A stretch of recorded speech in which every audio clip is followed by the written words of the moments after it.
14장 27절입니다. 마가복음 14장 27절. 조금 빨리 읽습니다. 예수께서 제자들에게 이르시되 너희가 다 나를 버리리라. 이는 기록된 바 내가 목자를 치리니 양들이 흩어지리라 하였음이니라. 베드로가 여짜오되 다 버릴지라도 나는 그리하지 않겠나이다.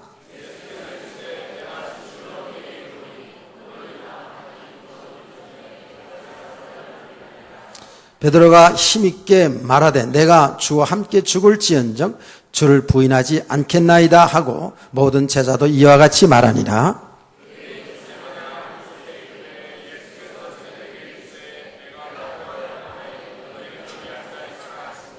베드로와 야고보와 요한을 데리고 가실새 심히 놀라시며 슬퍼하사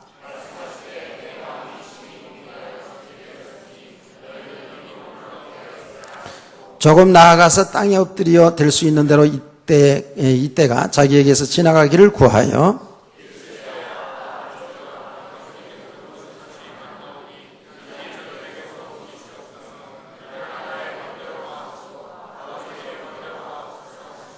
돌아오사 제자들이 자는 것을 보시고 베드로에게 말씀하시되 시몬아 자느냐 내가 1시간도 깨어 있을 수 없더냐.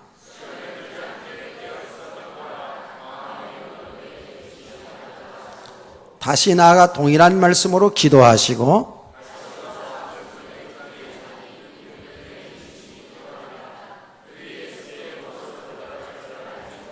세 번째 오사 그들에게 이르시되 이제는 자고 쉬라 그만 되었다. 때가 왔도다 보라 인자가 죄인의 손에 팔리느니라. 아멘. 찬양 드리겠습니다. 그리스도 예수 안에서 항상 평안하시기를 축복합니다. 오늘 우리는 예수님의 사역에 지금 마무리하는 단계를 쭉 지금 보고 있습니다. 나는 오늘 이 본문을 말씀을 몇 차례 이렇게 읽어가는 가운데에 42절 예수님께서 겟세마네 동산에서 지금 마지막 밤이죠. 철야 기도를 하면서 좀 깨어 있어서 좀 기도하라. 시험 들지 않게 기도하라고 몇 번씩 부탁했는데도 피곤하게 잠을 자는 그 제자들을 향해서 이제 때가 되었다. 일어나라. 함께 가자. 보라 나를 파는 자가 가까이 왔느니라고 말씀을 했어요. 이 때가 되었다는 것은 이렇게 예수님이 팔려서 십자가에 죽으실 때가 되었다는 거 아니겠어요? 이 말씀을 묵상하고 있는 가운데에 참 가슴이 먹먹해져 오더라고요. 가슴이 먹먹해져 와요. 예수님의 제자들이 다 어떻게 할 것을 알지 않습니까? 다 흩어질 것을 알고 있어요. 그럼에도 불구하고 그 제자들을 향해서 일어나라 함께 가자 라고 하는 그 예수님의 심정을 헤아리면서 우리는 이 내용들의 결과를 알고 있기 때문에 가슴이 먹먹해져 오는 겁니다. 일부 예배 이 말씀을 전하면서 일어나 함께 가자라는 이 말씀을 이렇게 얘기하는데 가슴이 너무 먹먹해져 가지고 참 눈물이 쏟아질 것 같아 가지고 간신히 참으면서 일부 예배를 마쳤습니다. 자, 우리가 지금 예수님이 지난 시간에 그 마지막 유월절 만찬을 하는 가운데에 그 예수님이 제자들이 한 내용들을 보지 않았습니까? 예수님께서 만찬을 하는 그 과정 중에서 제자들을 향해서 아주 충격적인 말을 합니다. 너희 중에 한 사람이 나를 팔리라고 말씀을 했어요. 제자들이 너무나도 생각지 않은 이 말에 얼마나 충격이 됐겠습니까? 그래서 제자들이 다 예수님께 납니까? 나는 아니지요. 납니까? 나는 아니죠. 라고 다 이렇게 예수님께 되물었어요. 우리가 아는 대로 그 중에 가룟 유다가 예수님을 은 30냥에 팔아버릴 줄을 누가 알았겠습니까? 상상도 못했습니다. 예수님이 구체적으로 팔자를 이야기하는데도 그들이 감을 못 잡았지 않았습니까? 알고 봤더니 가룟 유다가 예수님을 은 30냥에 팔아버리는 이런 일이 일어나지 않았어요? 자, 이제 유월절 만찬을 마치고 찬송을 하면서 감난산으로 가니라고 말씀을 했어요. 그래서 우리가 지난 한 주간에 쭉 이 말씀을 다시 묵상하는 가운데에 참 너무나도 저는 은혜를 많이 또 받았어요. 그러면서 예수님은 죽을 자리로 가면서 지금 십자가에 달려 죽으러 가면서 찬미하며 가더라는 이 말씀이 또 많은 우리 감동을 같이 받았죠. 받았는지 안 받았는지 모르지만 하여튼 간에 그렇습니다. 죽음의 길을 가면서 찬송할 수 있는 성도. 그 들어보기에는 죽음의 길이지만은 이 길은 하나님의 뜻을 이루는 길, 생명의 길이기에 찬송하며 가야 될 줄 믿으시기 바랍니다. 우리의 성도의 삶이 정확히 이런 걸음을, 이런 삶을, 인생을 살아내야 되는 것이죠.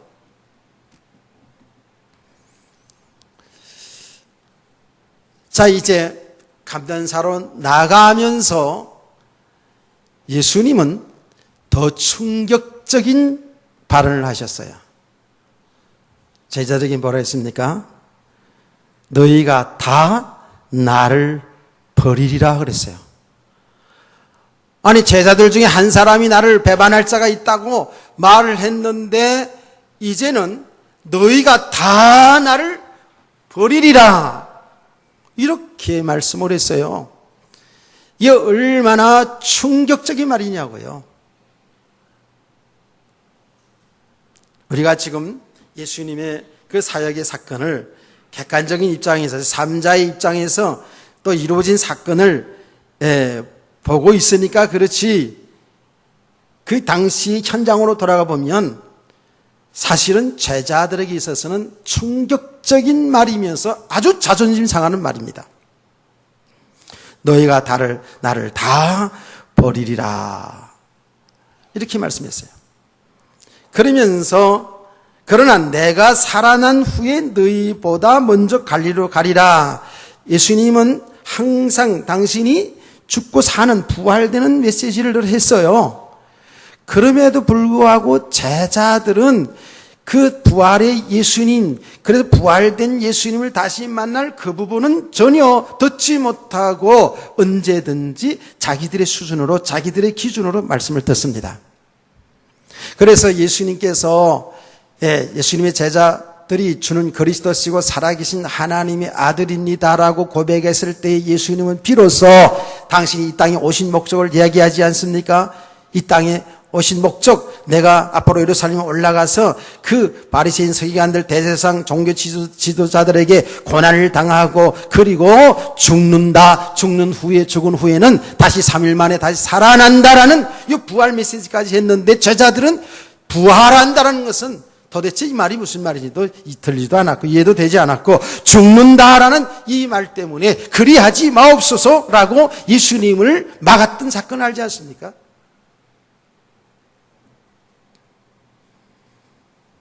예수님이 다시 살아난다라는 이 부활의 메시지를 정확히 들었으면 이런 행동이 나오지 않겠죠. 다시 말하면 정확히 예수 그리스도의 죽으심과 부활에 관한 이 복음을 정확히 알고 믿었더라면 이런 반응이 나오지 않았겠죠. 잘 보면서 말씀을 한번 우리가 들어보자고요. 예수님이 너희가 날 다 버리리라 하니까 참 제자들에게 있어서는 이게 충격적인 말이고 자존심 상하는 말이라는 게 틀림없잖아요. 그러니까 예수님의 제자 베드로가 말합니다.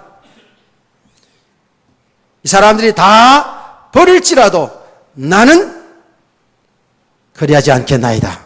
나는 버리지 않겠습니다라고 아주 혼장담을 했습니다. 예수님이 제자 베드로도 그렇지. 그래도 다른 사람들은 생각하고 말을 해야지. 이렇게 자기만 잘났다고 자기만 믿음 있는 척하면 안 되잖아요. 그렇죠? 예. 그런데 이 베드로가 말이에요. 그랬습니다. 자기 생각에 그랬겠죠. 예. 제자들 보면서 또 자기가 생각하기에는 혹시 저 사람이 다 버릴지라도 나는 절대로 주님을 버리지 않겠다라고 이 생각이 들었을 거예요. 그렇게 이야기를 합니다. 예수님께서 그래? 참 그래도 베드로 내가 낫다라고 이렇게 이야기할 줄 알았는데 예수님은 더 충격적인 이야기를 또 합니다. 30절 말씀입니다. 예수께서 이르시되 내가 진실로 내게 이르노니 오늘 이 밤 닭이 2번 울기 전에 내가 3번 나를 부인하리라 하고 말씀했어요.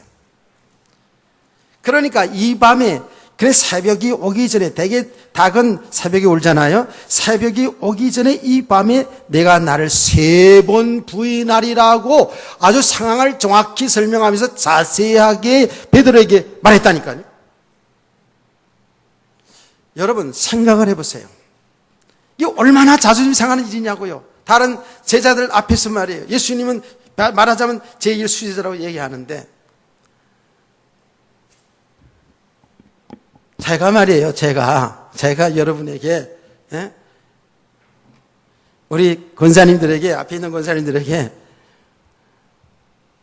권사님 다 신앙생활하는 가운데 이 어려운 일이 있으면 주님 다 버릴 겁니다.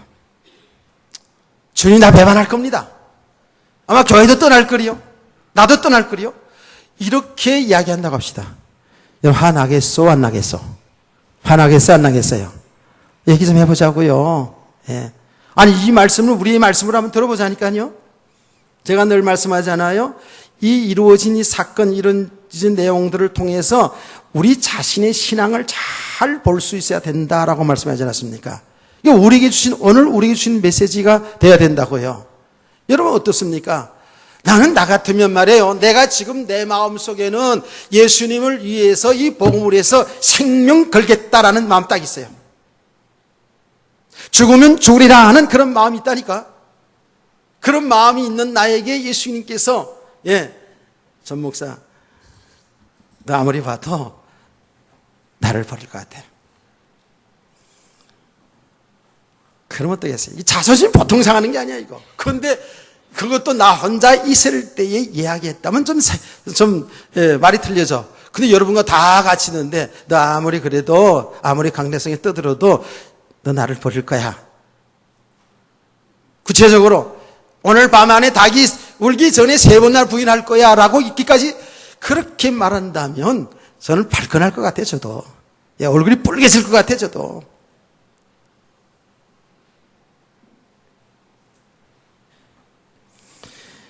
여러분 예수님께서 그 정도 말을 한다면 그 정도 세밀한 상황까지 구체적으로 제시하면서 말한다면 여기에서 우리가요 탁 엎드려졌어요. 저는 이게 어떻게 된 일입니까?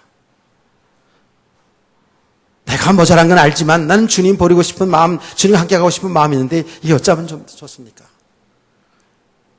이렇게 사실은 나와야 되거든요. 사실적으로 보면 상황적으로 보면 그렇다고요.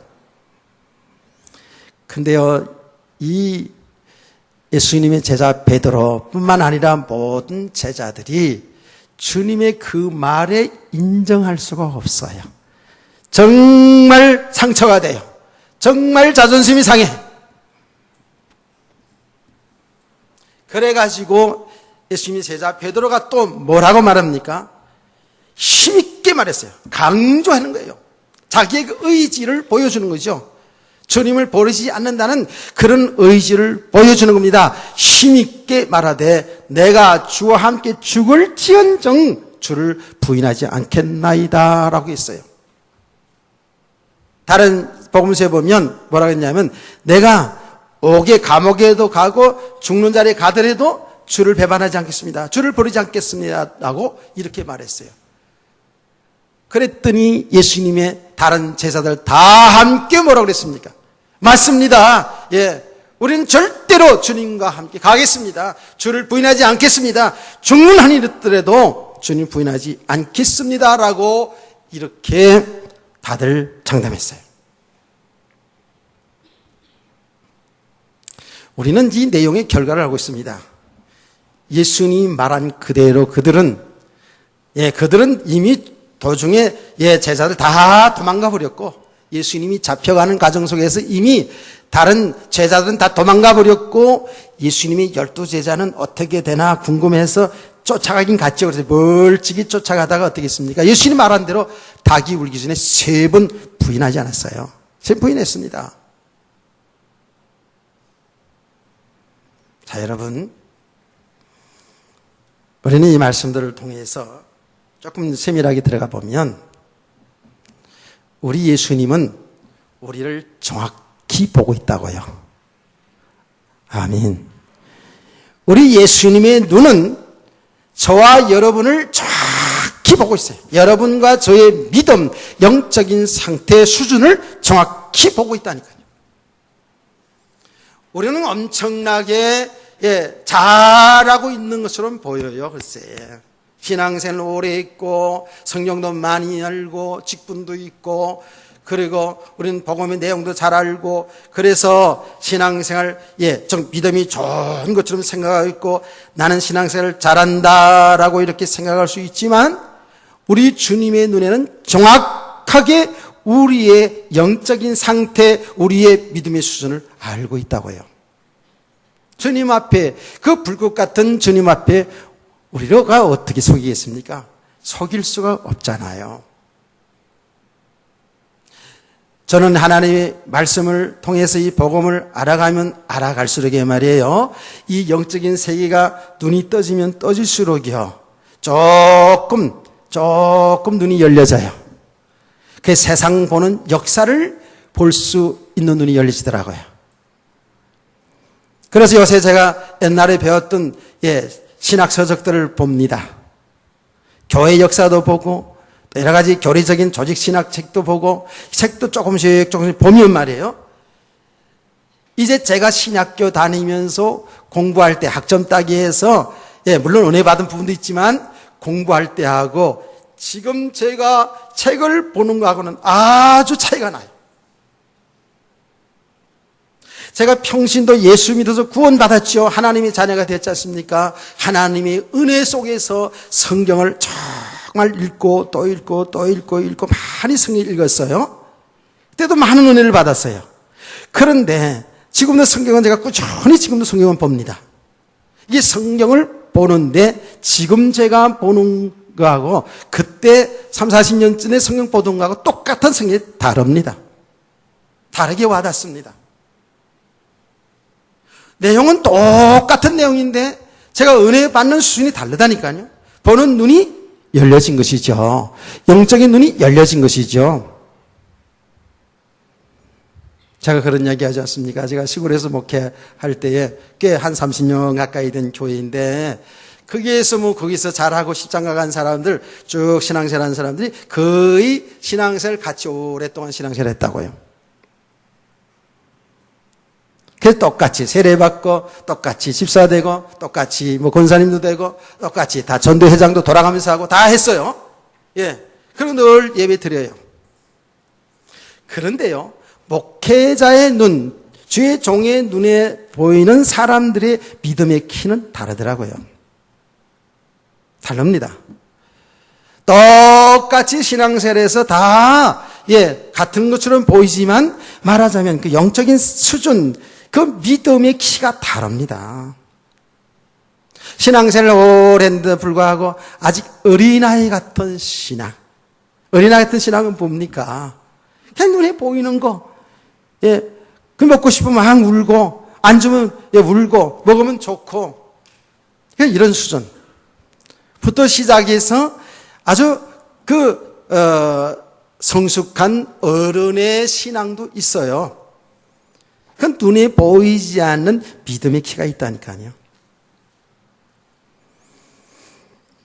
오늘 저와 여러분은요, 정말 이 보는 눈이 열려지기를 원합니다. 참 이게 놀라운 거예요. 이거는 세상에 똑똑하고 많이 배우고 세상 지혜가 있어서 열려지는 게 아닙니다. 이거는 정말 영적인 눈인데요. 이거는 믿음이 자라면 자랄수록에 눈이 열려져요. 그래서 역사를 보게 돼요. 나를 보게 돼요. 세상을 보게 된다니까요. 이런 보여지기 때문에 우리의 믿음 생활이 되어지는 겁니다. 여러분, 안 보여지면 말이죠. 우리가 지금 육신으로 살고 있지만 이 영적인 세계가 안 보여지면 어때요? 혼돈입니다. 길을 모릅니다. 방황합니다. 내가 어떻게 살아야 될지 모릅니다. 아니, 육신에 살아가는 건 그거는 이미 다 알아요. 배우면서 알아요. 하여튼 간에 많이 배우고 많이 가져야 되고 높아져야 되고 이런 것들은 다 알지만 우린 믿음의 사람들이잖아요. 믿음의 사람들이라고요. 우리 성도라고요. 성도의 삶은 그 삶 속에 있지만 다릅니다. 우리 길은 다르다니까요. 우리의 생각하는 가치 기준이 다르다니까요. 여러분, 어떤 일을 하면서 이런 보람 있고 행복해 하십니까? 어떤 삶을 살아가면서 보람 있고 행복해 합니까? 여러분, 정말 이 예배 드리는 이 시간이 가장 기쁘고 즐겁고 저야말로 감사하고 감격하고 행복하십니까? 아멘을 크게 못 하시는군요.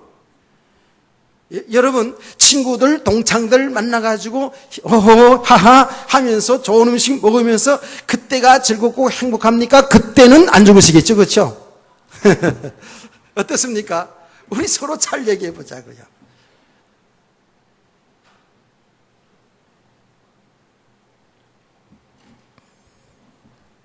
정확히 볼 수 있어야 돼요.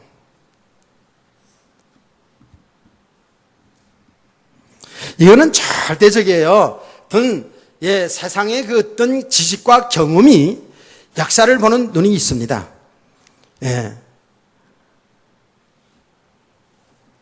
그 경험 가지고 이 일반 역사를 보는 눈이 있어요. 미래학자들이 상당히 많이 있습니다. 그런데요, 우리 성도들은요, 영적인 눈이 열려져야 돼요. 이게 믿음의 눈이에요. 하나님이 하시는 일, 하나님의 역사를 볼 수 있어야 된다니까요. 이렇게 우리가 하나님이 하시는 일, 하나님이 하시는 그 역사의 그 하나님의 손길을 볼 수 있어야 우리의 삶이 되어진다니까요. 신앙생활을 오래 했기 때문에 되어지는 게 아니에요. 우리의 직분이 있어서 되어지는 게 아니라니까요. 예수님은 저와 여러분을 정확히 알고 있습니다. 예수님은 제자들의 영적인 수준을 정확히 알고 있습니다. 그러니 어떻게 해요? 예수님이 제자들을 드러내는 거예요. 제자들의 믿음을 드러내는 거예요. 자존심 상하는 일이지만 드러내는 거예요. 지금 제자들은 너무너무 자존심 상하는 일이거든요, 이게요. 인정하기 싫거든요. 아니, 내가 그럼 여태까지 믿음 생활 헛했단 말이야? 이렇게 한다니까, 우리가. 여러분, 우리의 그 신앙생활 가운데 지금까지 쌓여진 것, 우리의 지금 쌓여진 우리의 그 배경과 우리의 기준들이 무너지고 흩어져야 된다라고 하니까 여러분, 기분이 좋습니까? 나쁩니까? 나쁜 거예요. 인정이 싫은 거예요. 아니, 내가 여태까지 신앙생활 이렇게 오래 했는데 그게 무너지고 흩어져야 돼? 그 잘못 오해하면 반발이 일어나요. 강단에서 그렇게 말할 때 여러분의 믿음이 무너지고 흩어지라 그 얘기가 아니거든요. 우리의 믿음은요, 복음은 완전한 것이기 때문에 절대로 어떤 경우에도 흐트러지지 않습니다. 아멘. 우리가 정말 바른 믿음 가운데 세워져 온 거 있잖아요. 그거 흐트러지지 않습니다. 여러분, 제대로 은혜 받은 거 흐트러지지 않습니다. 근데 뭐가 무너지고 흩어져야 되냐 하면 복음 아닌 것, 믿음 아닌 것, 그 생각과 삶이 흩어져야 돼요. 잘 보시라고요. 이 말씀을 잘 들으셔야 됩니다. 그리고 정말 이해가 안 되면 어느 우리 집사님들처럼 일주일에 4번, 5번 계속 들어보세요. 복음이 아닌 것, 생명 아니거든요. 우리 생명 아닌 것들을 붙잡고 살아가고요. 그 생명 아닌 그 기준 속에 우리가 살아가고 있거든요. 그건 아무리 육신적으로 훌륭하고 좋은 것처럼 보이더라도 생명은 아닙니다. 참 이게 바로 알아들어야 되는데 이따 계시록 시간에 우리 성도의 옳은 행실에 대해서 이제 말씀을 더 들어보면 더 구체적으로 알게 될 거예요. 전부 다 우리는 우리의 기준, 우리 생각 속에 옳고 그름을 판정하면서 이렇게 살아가고 있거든요. 근데 하나님 보실 때 아닌 것이 많아요. 이것이 흩어져야 돼요. 무너져야 돼요. 근데 무너지고 흩어져야 되는데, 무너지고 흩어지는 어떻게 주님이 하셨습니까? 주님은 말씀을 통해서 우리의 모습을 드러낸다니까. 그러니까 예수님이 지금 제자들에게 말해요. 제자들은 생각지도 않은 얘기를 하는 거예요. 너희가 나를 다 버리리라 그랬거든요. 그들은 주님 버릴 생각 조금도 없어요. 주님과 같이 가고 싶었어요. 그게 그들의 생각이 그들의 중심이었어요. 그런데 예수님은 정확하게 그걸 보셨잖아요. 부인할 걸 봤잖아요. 그렇기 때문에 정확하게 그들의 그 모습을 드러냈거든요. 그랬더니 여기 반발하는 거예요. 자존심 엄청난 게 제자 베드로가요.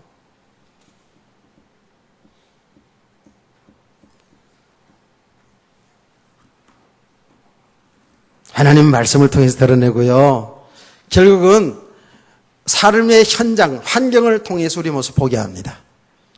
여기 내용 속에 다 지금 드러나 있어요. 다 나타나 있어요. 그래서 우리의 삶이 아주 중요합니다. 그냥 교회에서 말씀 듣고 끝나는 게 아니에요. 이제 이 말씀이 여러분 삶 속에서 탁 드러나게 한다니까요. 보게 한다니까요. 예수님의 제자, 12 제자들이죠. 베드로 특별히 너무너무 자존심이 상한 거예요. 이렇게 아주 전곡을 찔러서 드러내버리니까 너무 자존심 상해가지고 강조해서 내가 죽을지언정 버리지 않겠습니다라고 이렇게 말했다고요. 아주 강조해서 힘을 주었어. 그게 베드로의 마음이고 생각이고 그게 중심이에요. 중심이 좋습니다. 사실은 우리가 이런 수준도 안 되는 사람들 꽤 많죠. 여러분과 제가 복음을 바로 듣고 내가 예수 믿었구나. 하나님 은혜로 예수 믿어 죄 용서받고 영원한 생명 얻었구나. 구원받은 사람이구나. 내가 하나님의 자녀구나. 내가 이 땅에 사는 날 동안 하나님 뜻대로 살아야 되겠다라고 내가 이제는 주를 위해서 복음을 헌신하며 살아야 되겠다라고 이런 결심도 안 서져 있는 사람도 많을 거예요. 근데 이런 과정들이 있어야 돼요. 이런 과정들이 오게 돼 있습니다. 여러분 어땠습니까? 여러분 예수 신앙생활 할 때 이런 과정들이 있었습니까? 있었지요. 그렇죠. 예수 믿고 나니까 내가 뭐 주를 위해서 목숨을 걸겠다 이거보다도 좀 하나님의 뜻대로 좀 믿음 생활 잘해봐야 되겠다라는 이런 마음 다 들었죠. 그러니까 여기에 지금 여름 날씨 얘기 다 왔죠. 근데 보니까 이런 중심 가지고도 잘 안 돼요. 여러분 진짜 믿음의 사람은 세워져 가야 돼요. 아멘. 잘 보시라고요. 이미 이 베드로가 말입니다. 베드로가 나는 이 사람을 다 버려 나는 버리지 않겠습니다. 나는 버리지 않겠습니다. 내가 죽을지언정 나는 주님 버리지 않겠습니다. 라고 이 말하는 자체가 뭐예요? 믿음이 없는 것을 드러내고 있는 거예요. 그 말 속에 드러난다고요. 말 속에 알아볼 수 있잖아요. 어떻습니까 여러분? 지금 이렇게 말하는 베드로의 말 내용으로 보면 대단한 것처럼 보이잖아요. 그 말 내용으로 보면 정말 신앙생활 잘하는 것처럼 보이잖아요. 근데 주님이 보시기에는 아닙니다. 아직 멀었어요. 아니 베드로가 제자들이 구원 못 받았다는 얘기가 아니에요. 그들은 다 주는 그리스도시고 살아계신 하나님의 아들을 고백했기 때문에 하나님의 은혜로 구원받은 사람들이 맞아요. 그런데 아직은 주님과 함께하며 주의 복음을 위해서 생을 걸 제자로서의 믿음은 아직 안 셔졌죠. 그의 말 속에 다 드러나요. 자, 여러분, 우리의 믿음은요, 여러분 영적 상태는 어디에서부터 드러난다고요? 여러분의 얼굴 모습 속에도 다 드러나게 되어 있습니다. 표정 관리를 잘 하세요. 얼굴 속에 다 드러난다니까.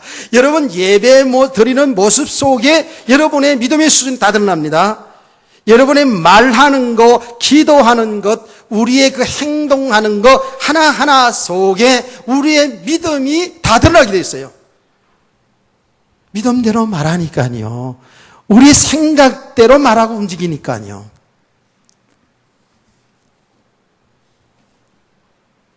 오늘 새벽에 우리 지금 그 믿음의 사람들 한 사람 한 사람 드러내서 보는데 야곱의 생애를 쭉 보면서 야곱이 그 믿음의 가정, 성화의 가정을 우리가 보고 있잖아요.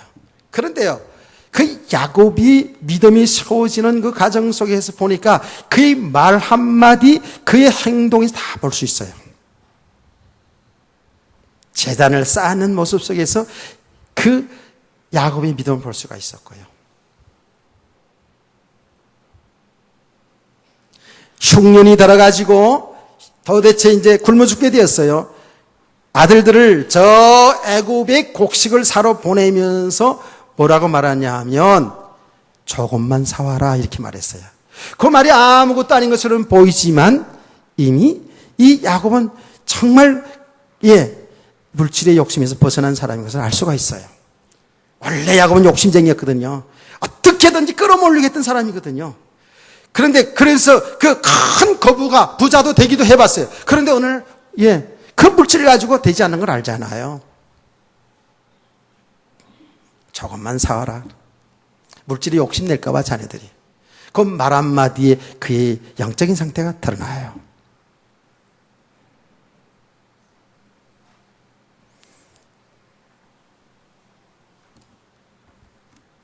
야곱은 자기 아들 베냐민을 내보내면서 내가 자식을 잃으면 이루리로다. 그리고 자식을 내주는 그야말로 그에 있어서는 그야 금축 같은 생명과 같은 그 라헬의 소생 막내 아들 베냐민을 내어주는 사건. 그다 설명하자면 밤새야 되잖아요. 거기에서 벌써 그 야곱의 믿음을 보게 돼요. 야곱이 애굽에 가서 바로 왕에게 가서 인사를 드려갔습니다. 바로 왕이 야곱을 향해서 우리 보통 그렇게 얘기하잖아요. 당신 연세가 어떻게 되었습니까? 나이가 몇입니까? 라고 물어봤더니 야곱이 이렇게 대답합니다. 내 나그네 인생 130년인데 내 열조보다 못 미치지만 험악한 세월을 보냈나이다. 이렇게 말하거든요. 그 말하는 것을 보세요. 나그네 인생이라고 말합니다. 그는 이 땅에 천년만년 살 것처럼 그렇게 욕심부리면서 그렇게 열심히 살았는데 그 모든 믿음의 과정을 통해서 알았어요. 아, 우리 인생은 나그네 인생이구나. 우리 돌아갈 본향은 하나님 나라. 할렐루야. 그럼 말 한마디에 다 드러나거든요. 가능한 말 많이 하지 마세요. 말을 많이 하더라도 참 생각하면서 하는 게 좋겠죠. 어쨌든 여러분 지금 이 베드로가 말이에요. 말하는 내용을 보면 대단한 것처럼 보입니다. 나는 절대로 버리지 않겠습니다. 다른 사람 다 버려도 나는 버리지 않겠습니다. 내가 죽는 한이 있더라도 죽을지언정 감옥에 가도 내가 주님 배반하지 않겠습니다. 버리지 않겠습니다. 라고 말한 그 자체가 뭐예요? 그의 믿음의 수준입니다. 여러분 진짜 믿음의 사람들은 정말 믿음의 사람들은 정말 이 세상의 모든 생사복이 하나님의 주권 속에 있는 사실을 믿는 믿음의 사람들은 절대로 내가 얘기하지 않습니다. 나를 내세우지 않습니다. 나의 의를 세우지 않습니다. 그렇죠? 내가 한 것 어디 있습니까? 내가 기도 많이 해서, 내가 헌금 많이 해서, 내가 봉사 많이 해서, 내가 설교를 잘해서, 내가 전도 많이 해서, 교회가 잘 되고, 우리가 잘 되는 줄 알고 있잖아요. 여러분의 신앙생활 내가 이렇게 잘하니까, 저렇게 잘하니까, 우리 가정이 축복받았다. 아니잖아요. 하나님이 하셨죠. 하나님이 하셨죠. 그래도 내가 했어요? 아니, 우린 살아온 건 우리가 살아왔어요. 내가 열심히 공부했고, 내가 열심히 직장생활하고, 내가 열심히 사업했고, 내가 했어요. 그런데 보니까, 이제 영적인 눈을 들어서 보니까 하나님이 하셨어요. 나를 통해서 하나님이 하셨다니까. 우리 성가대 아멘 좀 크게 해봐. 예, 옆으로 째려만 보지 말고. 성가대는 어쩔 수 없이 이렇게 보니까 내가 째려본다 표현은 죄송합니다. 이렇게 보니까 째려보는 것 같이 보여요. 그런데 예, 그렇게 봐도 좋아요. 예, 이렇게 집중해서 보고. 성가대 자리가 별로 좋지 않아 사실은. 예, 이렇게 앉는 게 좋은데 예, 왜 좋지 않냐. 일단은 보는 게 각도가 틀려 좋지 않고 또 약간 저렇게 앉다 보면 계속 집중 이렇게 앉다 보면 허리 이상이 와요. 그래서 박재 집사님 잘 안 보이는데 어디 갔어요? 여기 좀 앉으라 그랬는데 또 구석에 앉아 계시네. 아, 그렇게 앉지 말라 그러는데. 어? 허리 아프시다 그래서 내가 가운데 정 가운데 이렇게 앞자리 앉아놨더니 어디 가서 딱 쨍겨가지고 잘 안 보여요.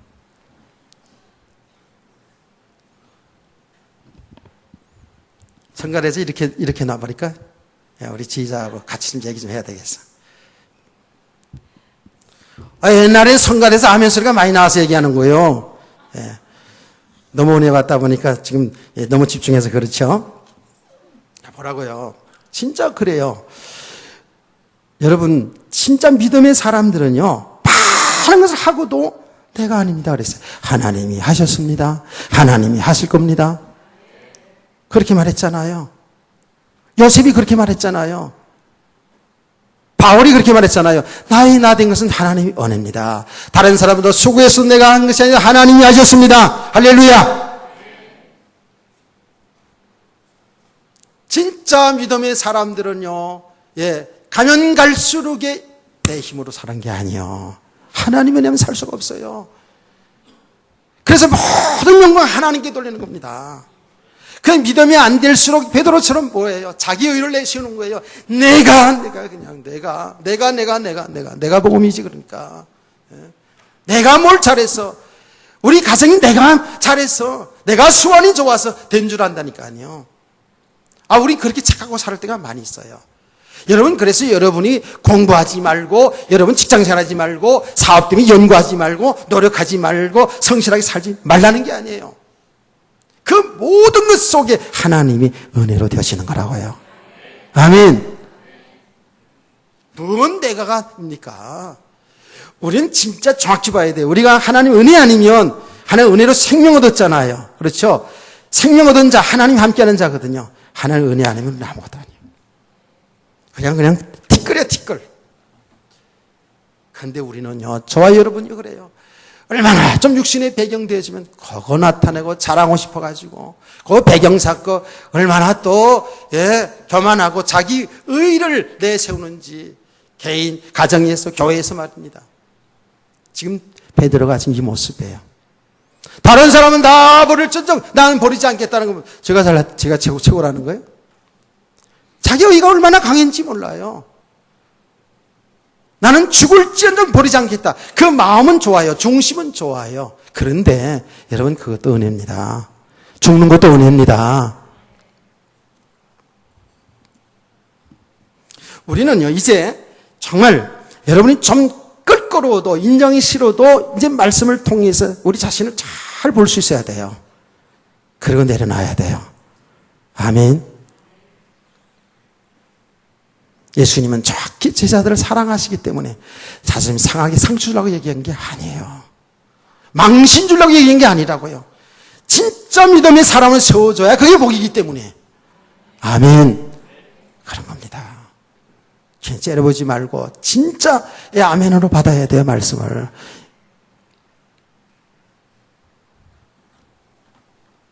제가 왜 이런 얘기를 하는 줄 아십니까? 실제로 피복음 전하니까요. 6월절 어린 양 피복음을 전하니까요. 와, 보통이 아니에요.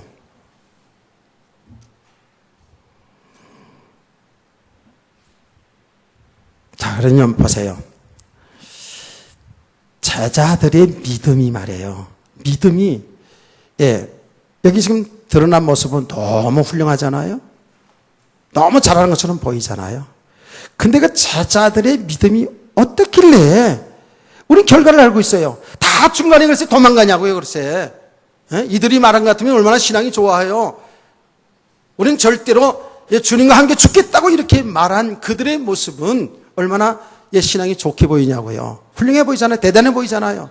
또 실제적으로 3년 동안 예수님 직접 훈련을 받았던 제자들, 뭐 그 정도는 말해줘야 되겠지 사실은. 그런데 다 결과가 나타난 걸 우리 알고 있잖아요. 예수님이 잡혀가는 현장에 제자들요 무서워가지고 다 도망가 버렸어요. 아까도 얘기했습니다만 예수님의 제자 베드로도 자기 말한 그대로라면 어떻게 해요? 쫓아가면서 야 이놈들아 차라리 나를 잡아가라 그러면서 이렇게 돼 맞지. 그런데 멀찍이 따라가다가 3번씩이나 부인한 자리에 들어갔잖아요. 사람들이 제자들이 나빠서 작정하고 예수님 배반하려고 했던 겁니까? 그들의 중심은 예수님 끝까지 가고 싶었어요. 끝까지 가고 싶었어요. 끝까지 주를 위해 살고 싶었다고요. 그런데 그게 안 되잖아요.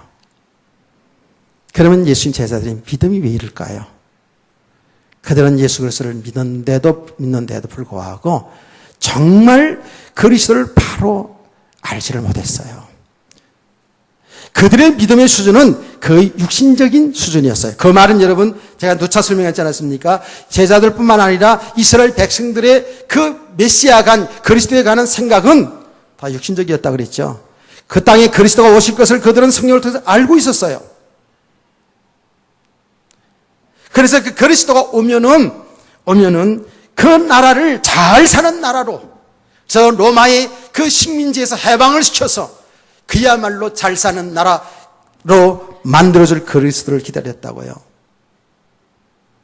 그런데 저 목수의 아들 예수가 그리스도라 그러니까 이 이스라엘 백성들은 그게 인정하기 싫었어요. 그게 믿을 수가 없었다고요. 제자들은 하나님의 은혜로 예수가 그리스도 하나님의 아들이라는 것을 고백을 했지만 그들의 수준은 뭐예요? 똑같은 겁니다. 그 그리스도께서 그들을 잘 사는 사람으로 잘 나가도록 성공하도록 잘 사는 그 나라를 만들어줄 육신의 메시아로 봤다고요. 그게 오늘날 우리들의 모습이 아니겠나요? 잘 보셔야 됩니다. 그 증거, 예수님의 제자들이 예수님을 왕으로 모시려고 그랬고 왕이 되면 자기들이 가장 중요한 자리에 앉고 싶어서 서로 암투하고 있던 사실이 마태복음 24장에 정확히 드러나 있었잖아요. 그들은 예수님이 성천하기 직전까지도 이 생각을 떨쳐버렸지 못한 생각이 뭡니까? 그 나라가 언제, 이스라엘 나라가 언제 회복됩니까? 이걸 물어보지 않았어요? 그때 예수님 말씀하셨잖아요. 그건 너희가 알 바가 아니고 그건 하나님이 하신 일이고 너에게 성령이 임하시면 땅까지로 내 증인이 되리라. 그리고 성천하셨어요. 그러니까 예수님의 제자들이 분명히 예수를 고백하고 믿어 구원받은 사람들이 맞지만은 그들은 예수님을 육신 문제 해결자, 자기 나라 잘 사는 나라, 자기를 성공시켜줄 그러한 기복적인 예수로 생각했단 말이에요. 그럼 오늘날 안 그렇습니까? 우린 똑같지 않아요? 제가 늘 얘기하잖아요. 오해될까봐 자꾸 얘기하는데 그 육신의 축복이 필요치 않다. 그걸 무시하는 건 아닙니다. 내 목적이 거기에 신앙생활을 목적한다면, 그 목적 때문에 예수 믿는다면, 그 목적 때문에 그리스도가 필요하다면 그거는 올바른 신앙이 아니지요. 제자들의 신앙이 바로 그래서 그래요. 그 예수 그리스도가 우리의 인생의 근본 문제, 하나님 믿지 않은 죄, 하나님 떠난 죄로 인하여 영원한 형벌, 영원한 사망에 이르게 될 우리를, 저와 여러분을 구원하시기 위하여 이 땅에 죽으러 오신 메시아, 우리 죄 문제 해결하시고 우리에게 생명 주시고 하나님 나라를 유업으로 줄 그리스도로 이 땅에 오신 사실을 믿으시기를 바랍니다. 이걸 놓치지 말아야 돼요. 우리가 이 복음을 듣고 이 아는 것으로만 끝나는 게 아닙니다. 우리는 보면 볼수록 우리 삶 속에 그리스도만이 필요한 거예요. 한 걸음 더 나아가서 말입니다. 우리는 이미 이러한 믿음을 가졌어요. 이제 이 땅에 살아가는 날 동안에 삶의 목적 분명해졌어요. 너무나도 영적 지식을 가지고 있어요. 근데 우리가 이 삶을 살아내는 것은 하나님의 은혜가 지속돼야 됩니다. 다 된 것처럼 되고 우리 마음이 그렇게 살 것처럼 보이지만 하나님의 은혜 떨어지면 또 옛사람 그대로 돌아갑니다. 그래서 예수님께서 말씀하신 거예요. 오직 성령이 내게 임하시면 권능을 받고 예루살렘과 유다와 사마리아 땅까지 내 증인이 되리라 그랬습니다. 증인이 되라갑니다. 되게 되어 있습니다. 하나님의 은혜가 지속되길 원합니다. 주의 성령의 역사가 되어져야지만이 우리의 신앙생활을 살아낼 수가 있는 거예요. 그래서 여러분 은혜를 사모하시기 바랍니다. 예. 그래서 우리가 하나님 말씀을 들어야 되고 그래서 기도가 필요한 것이고 다 오후 시간에 또 여기 관한 말씀을 겟세마네 동산의 사건을 이야기하겠습니다만은 여러분 기도 회복돼야 돼요. 기도 회복되기를 축복합니다. 우리 힘가능으로 될 것 같으죠? 우리 아는 지식가도 될 것 같으죠? 아니요. 하나님의 은혜, 성령이 역사해야지만이 이걸 살아낼 수가 있는 거예요. 예수님 거기에서 아멘하자고요. 예.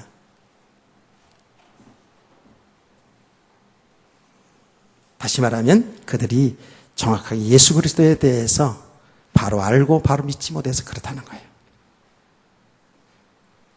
자, 이 말씀을 잘 여러분 묵상해 보시기 바랍니다. 자, 제목을 이제 말을 해야 되니까 조금만 더 하자고요. 자, 집중하세요. 다 왔습니다. 예수님은 겟세마네 동산에서 기도하자. 우리 깨어서 기도하자. 시험 들지 않게 기도하자. 이렇게 몇 번 제자를 부탁했는데 예수님 제자 너무 피곤해가지고 주무셨어요. 코를 고는 소리가 들리는 것 같아 내가 지금.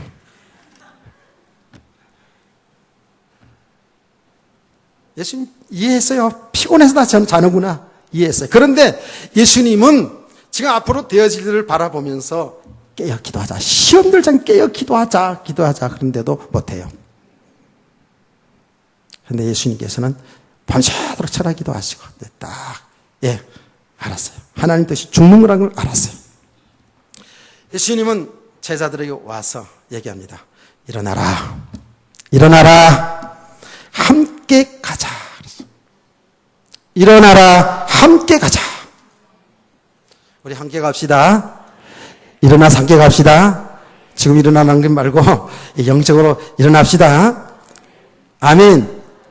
육신의 삶의 현장에서 일어나자고요. 이제 좀 일어나야 돼요. 일어나 빛을 발하자 그랬잖아요. 일어나 함께 가야 돼요.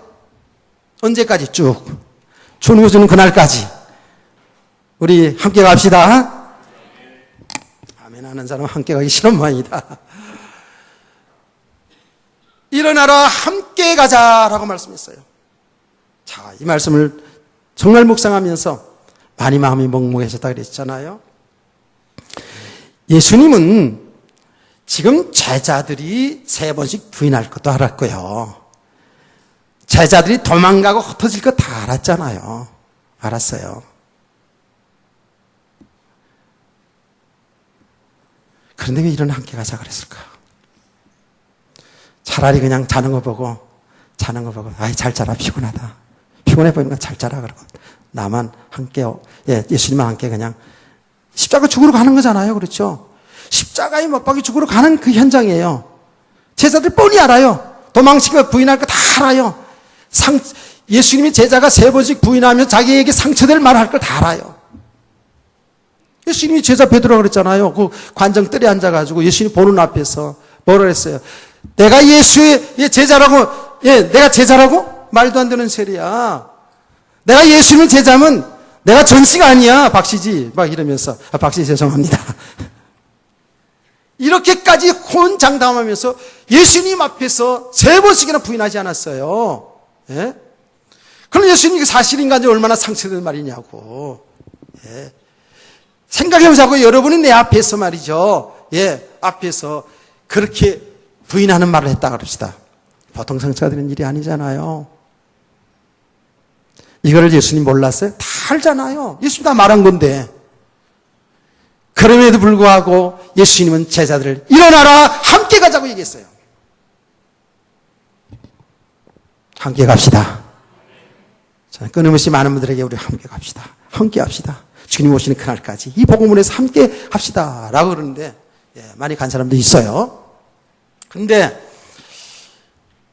왜 이렇게 했을까요? 예수님은 제자들을 믿음의 사람으로 세우는 과정 속에서요, 가장 중요한 현장을 보게 하는 거예요. 예수님이 잡혀서 십자가에 죽는 그 현장을 보게 하는 거예요. 그 실패하는 현장을 보게 하는 거예요. 무슨 말인지 아시겠어요? 그래서 제자들로 하여금 뭐예요? 우리의 한계를 보게 하는 거예요. 여러분 잘 깨닫기를 바랍니다.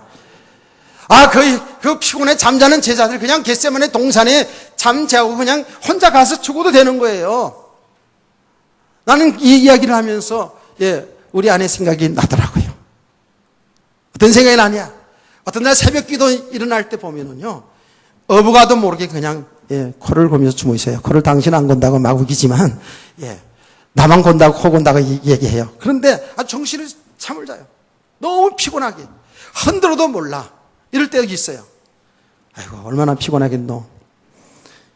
어떤 때는 그냥 너무 애처로워가지고 그냥 나올 때도 있어요. 그러면 안 되는 거거든요, 사실은요. 그러면 또 내가 새벽 기도 갔다 하면 아이고 깨우지 않겠다고 막 그런다고. 흔들어도 모르던데 깨우지 않겠다고 막 그런다고. 그러면서 지난번에도 아주 다짐으로 하더라고. 뭐라냐면 목사님 절대 목사님 일어날 때 나도 깨워주세요. 바쁘게 하지 않게 막 이러더라고요.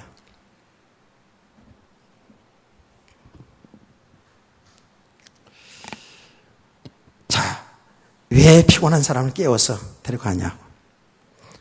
하나님의 은혜의 현장입니다. 현장입니다. 정확히 보게 하는 거예요. 예수님의 제자들 여기서 다 도망가 버리고 세 번씩 부인하고 그 현장을 정확히 보면서 뭐예요? 뭘 깨닫게 하는 겁니까? 내 힘으로, 내 능력으로, 내 조건으로 되는 게 아니구나. 하나님의 은혜만이 되는 겁니다. 하나님의 은혜만이 우리 인생이 사는 길입니다. 여러분 교회에서요, 지금 우리가요, 저와 여러분 교회에 지금 너무 세상 풍속이 그대로 들어왔습니다.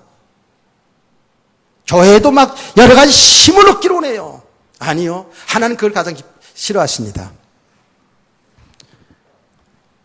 교회의 목회자들이 얼마나 지금 스펙을 쌓으려고, 그 많은 것을 쌓으려고 하는 그런 경우가 많거든요. 왜? 좋은 교회에 초빙받아 보려고. 아닌데, 그게 아닌데. 세상이 그걸 요구한다니까, 지금. 요구한다니까. 교회는 힘의 논리로 하는 거예요. 우리 인간의 힘의 논리로 하는 게 아닙니다. 그럼 내가 되면 안 된다는 거예요. 하나님이 하시는 겁니다. 하나님이 하시는 거예요. 하나님 믿음의 삶을 통해서 하나님이 하시는 거거든요. 하나님은, 지금 계신 예수님은 정확히 제자들의 그 모습을 정확하게, 자기들의 모습을 정확히 보게 하는 거예요. 그래서 정말 하나님의 은혜 아니면 주님이 하시지 않으면 안 된다는 것을 보게 하는 믿음의 과정인 줄 믿으시기 바랍니다. 우리는 이렇게 객관적으로 이 말씀들을 보면서 우리의 메시지로 잘 보시고, 우리를 정확히 보시고, 계속해서 저와 여러분 주님의 은혜를 받으시기 바랍니다. 내 힘으로 넘어로 되는 게 아닙니다. 하나님이 은혜로 되어지는 거거든요. 이런 믿음의 사람들 되어서 끝까지 주님과 함께 주님의 생명의 사역, 구원사역에 쓰임받는 우리 성도들 되시기를 주의 이름으로 축원합니다. 축원합니다. 옆에 있는 분과 인사합시다. 일어나 함께 갑시다.